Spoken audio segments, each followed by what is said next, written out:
this is already a bad impression. One Piece chapter 1089. I'm still pissed off about what happened last chapter to my boy Garp. Oh! Yeah, anyway, let's What start is you the doing? I know you're not trying to take over No, my let me video. do the Nah, video. move, bro. No. Move. No. Move, bro. Don't ever let me play on the computer. I'm telling Mom. It's not yours anyway, bro. Hey! One Piece chapter 1089 titled Under Siege. But if you go to the definition of siege, this is definitely not what no damn siege is. Well, let's continue on with it. Oda, Pops, you're not slick. We're on the cover of the Weekly Shonen Jump again. And just like all the people behind One Piece, Piece is just on top, bro. And you gotta accept it. So get in the line, bro. Get in the back. I kind of got confused a little bit on this cover art because I thought that cow was Sanji, but you just look closer, Sanji's in the window. And I thought Sanji just got turned into a cow for a day and gave Nami the note to go look at the stars and stuff. And why Nami would just have Sanji in her room while she's doing all that never clicked to my head. But yeah, this is a cow serving Nami a late night mug of warm milk while she works on her sea charts. Thought the cow was Sanji because you look at the note, zoom in on the note, signed Sanji. I didn't see him anywhere else on the screen, so I just thought the cow was Sanji. Chapter starts in Fuchsia Village, where the mayor and Makino are talking about the fact that Garp is missing in action. The mayor says, he's all right. Garp's a legend. He'll be fine. And on first glance, it probably looked like, yeah, the mayor probably doesn't care at all. But we see the chink in his armor because that unknown baby, who we need to find the baby daddy to, starts laughing. And you see that face instantly go away.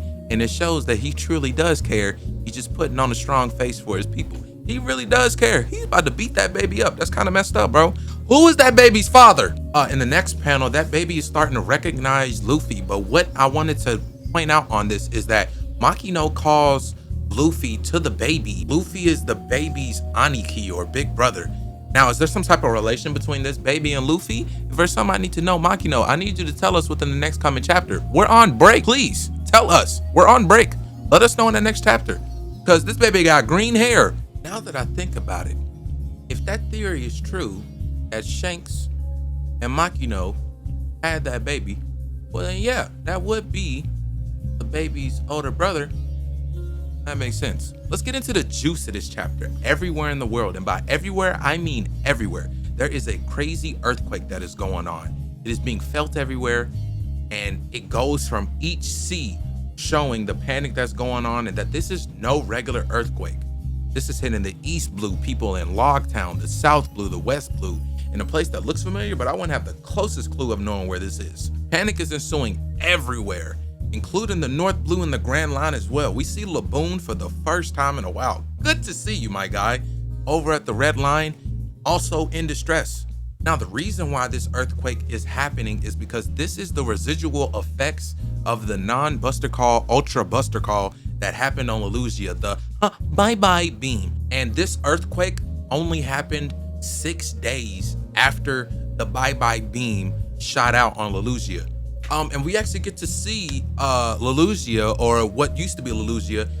Eames sent some people over to where Lelougia used to be on that same time where the earthquake was happening, about a week after the initial erasure.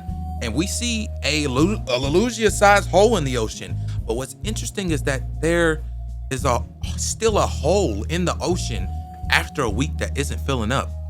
Now, where's another place where there's a hole in the ocean that's not filling up?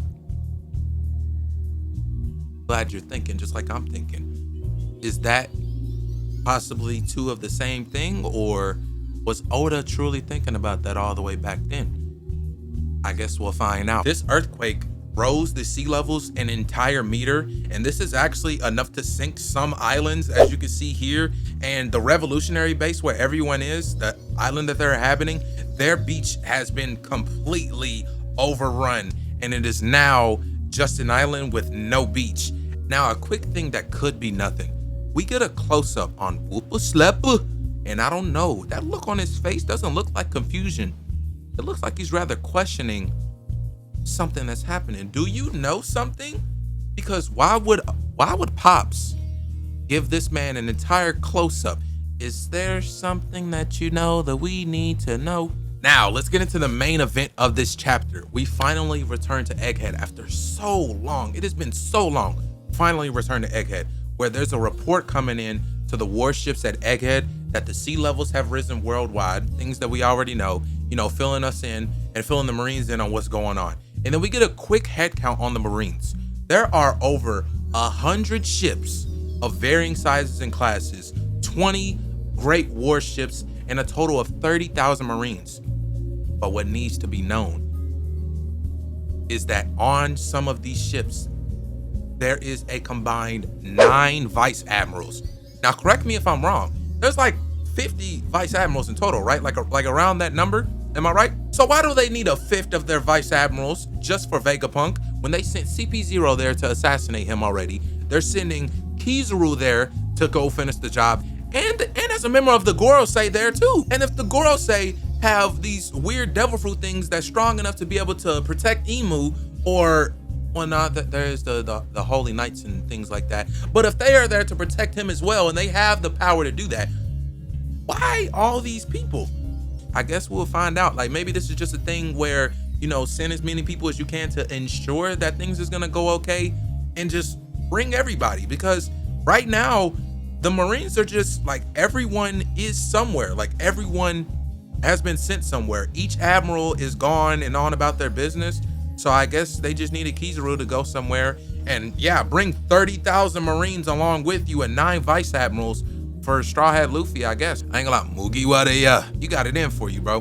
There's a call between Sentomaru and Kizaru's ship, and it sounds like they're negotiating a surrender, and Sentomaru actually isn't switching up, even though his uncle Kizaru is asking him to surrender. And we get a little bit of a close-up on how close the two are. Kizaru light kicks one of the weaponized sea beasts, and he's like, oh, come on, Unc, don't do that. Kizaru confirms that they are actually here because Vegapunk studied into the Void Sentry. And I wonder if this is something that all the admirals know, or if this is something that was told just to Kizaru, you know, for the operation. But this could be like Admiral 1-on-1, where if anybody talks about the Void Sentry, they gotta go. We see a quick flashback of Kizaru showing off his light beams to Vegapunk. Maybe this is where the research started, so that the weaponized sea beast could have those light beams. And Sentomaru is actually there too, you know, showing the great big family that's going on right there. But, you know, the underlining tone is that, yeah, Kizaru is here to kill his uncle. So I guess, you know, being an uncle isn't enough, you know, to be an admiral. You know, if you're an admiral, if you gotta kill your mother or your father, you gotta do what you gotta do. Because Kizaru literally says, you know, he's like, yeah, I don't want to kill my uncle, but I'm just a cog in the machine, so I gotta do what I gotta do. And I don't like that type of mentality, buddy. Why are you and Green Bull just like that? You know, do what I'm told and coin ain't coin. Like, bro, I ain't gonna lie, L Admiral for saying that, Kizaru. Just L Admirals. I don't like y'all today. On Saturn's warship, he's speaking with a quick fodder officer about the newspaper article where Luffy took Vegapunk hostage, and they begin making guesses on what the situation is in the lab. And they guess that CP0 didn't succeed on their mission to assassinate Vegapunk. There's an educated guess on where everyone is believed to be in the lab. They have like a little chart of where they believe everyone is. And they believe that there is no way for anyone to get in or out of the lab while it's at 100% like that. So it's a quick reminder of the situation, but here's where it gets juicy. Is that this isn't an educated guess based on what has happened a day ago. The events that have happened for an entire day, no one knows, and we are about to find out. Saturn just shows no mercy to all the fleeing researchers and says, yeah, sink all the ships. You know, we're willing to get rid of an entire island so no one knows what Eam's face looks like. So, you know what? I can't really be mad at him. But that cold-blooded mentality doesn't reach out to Bonnie when she gets brought up. He just says, yeah, leave her alone. What's up with the favoritism? Then there's a transmission from Egghead that goes to Mary Joie. On Kizaru's ship, one of the Navy officers intercepts the transmission and tells Kizaru to listen in on his One Piece Apple Watch. And it's actually York speaking to the remaining Gorosei, or should I say Shirosei, since Saturn isn't there. York goes off about how she betrayed the Stella and how she told you guys what the Stella did. And the Gorosei are kind of like, yeah, but what's your point? York continues to say that she has the Seraphim in her control and she survived through the night due to the Seraphim, but she asked about the fleet surrounding the island, asking like, are you trying to kill me too? And Jupiter just up and says straight up that They are gonna kill you, but if you're able to replicate the mother flame, then yeah, we might be able to talk. AKA, we just probably won't kill you. And I see right through you, buddy. You just wasted all your mother flame energy. I don't know how long you've been trying to charge that up or boost that up, but you just wasted all your energy destroying an island. And the person that was supposed to be on the island for you to kill, they're not even there. So yeah, I'm sure your big Ultra Buster Call ship needs some juice. York says, yeah, I can replicate it. I just need the fusion reactor that's here in the lab. And then she starts listing out some demands that she's gonna do it, but if you don't kill me, and if you let me grab the fusion reactor that's here, and I'll make the mother flame, just don't touch me, don't touch the lab, and yeah, I just wanna be a celestial dragon. And the deal is actually accepted between York and the Gorosei. But York says first, she needs to be saved from the entirety of the Straw Hat crew. Everybody is there, everybody is grouped up. Luffy's there, his crew is there. Bonnie, who I thought was Nami, is there. Vegapunk is there. And also CP0 is all there chilling in a room, munching on some food that Sanji made. So that's the end of the chapter, and we are on break because of that.